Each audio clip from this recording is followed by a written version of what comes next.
Assalamu alaikum class, I hope you all are fine. So today we will study about plasma membrane. Plasma membrane or cell membrane is the outermost boundary of the cell, as you already know. But in most of the plants it is covered by cell wall. ठीक है, लेकिन जो plants होते हैं उनके अंदर cell wall and plasma membrane दोनों exist करती हैं. But in the animal cell it is only plasma membrane.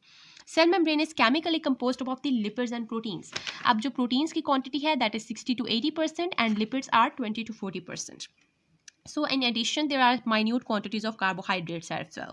So many biologists contributed to establish the structural organization of cell membrane, and it was proposed earlier that cell membrane is composed of the lipid bilayer sandwiched between the inner and outer layers of the protein, and this basic structure is called unit membrane, and it is present in all cellular organelles. So अब आपका जो first जो biologist ने structure propose किया for the cell membrane, it is known as the unit membrane. इस structure के according क्या है, अब आप फिगर देख सकते हैं, these are the globular proteins, कि आपके पास प्रोटीन्स की 2 लेयर्स प्रेजेंट होती हैं सेल मेम्ब्रेन के अंदर. सिमिलरली लिपिड्स की भी 2 लेयर्स प्रेजेंट होती हैं. So these are the 2 layers of proteins and you can see कि ये जो लिपिड्स की लेयर्स हैं दीज आर इंक्लोज्ड और embedded in these 2 protein layers. Okay, so that's why this is known as a sandwich type of structure. ठीक है, the lipid bilayers, these are 2 layers, the first one and the second one. So these 2 layers are actually enclosed in the 2 layers of the protein. So this is known as the sandwich type structure, and this model was known as the unit membrane model. And here you can see this zone of a lipid is known as the hydrophilic zone, and the other one zone, this zone is known as the hydrophobic zone. इनका structure है, but आपका जो cell का overall structure है, जो overall उसकी plasma membrane है, उसका ये स्ट्रक्चर नहीं होता. ठीक है, तो इसके लिए एक और मॉडल प्रपोज किया गया है which is known as the fluid mosaic model. अब ये वाला जो स्ट्रक्चर है this is applicable only to the cell organelles, कि आपके सेल के अंदर जितनी ऑर्गेनेलिस प्रेजेंट होती हैं, ठीक है, उनकी जो बाउंड्री होती है उसका स्ट्रक्चर ऐसा ही होता है. लेकिन जो आपका ओवरऑल सेल है उसकी बाउंड्री, उसकी प्लाज्मा मेम्ब्रेन का स्ट्रक्चर ऐसा नहीं है. ठीक है, उसके लिए एक और मॉडल प्रपोज किया गया है which is known as the fluid mosaic model.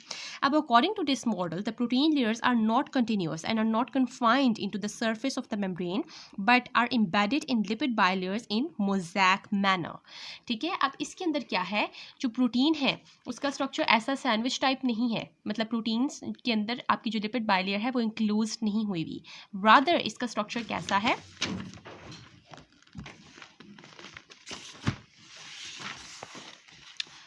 This is your fluid mosaic model. ठीक है, कुछ इस टाइप का स्ट्रक्चर है. इसके अंदर आप देख सकते हैं कि ये, ठीक है, अब ये जो प्रोटीन्स है इन्होंने लिपिड्स को इंक्लोज नहीं किया. रादर अगर आप इसके अंदर देखें तो लिपिड्स ने प्रोटीन को इंक्लोज किया हुआ है. और साथ आप इसके डिफरेंट स्ट्रक्चर देख रहे हैं, ये है ग्लाइकोप्रोटीन. अब ग्लाइकोप्रोटीन वो क्लास ऑफ प्रोटीन्स हैं जिसके साथ ग्लूकोज या फिर any type of carbohydrates attach होते हैं. ठीक है, और साथ आप माइन्यूट क्वांटिटीज ऑफ कार्बोहाइड्रेट्स देख रहे हैं. सिमिलरली फाइबर्स होते हैं ऑफ एक्स्ट्रा फिलामेंट्स मैट्रिक्स. ठीक है, साथ फिलामेंट्स हैं ऑफ साइटोस्केलेटन. ये सारी चीज़ें जो प्रोटेक्शन के लिए प्रोवाइडेड है. यहाँ पे आप देख रहे हैं फॉस्फोलिपिड्स, कोलेस्ट्रॉल. So ये बेसिकली फॉस्फोलिपिड्स और कोलेस्ट्रॉल क्या है, these all belongs to the class of lipids. Okay, so these are the proteins I have already told.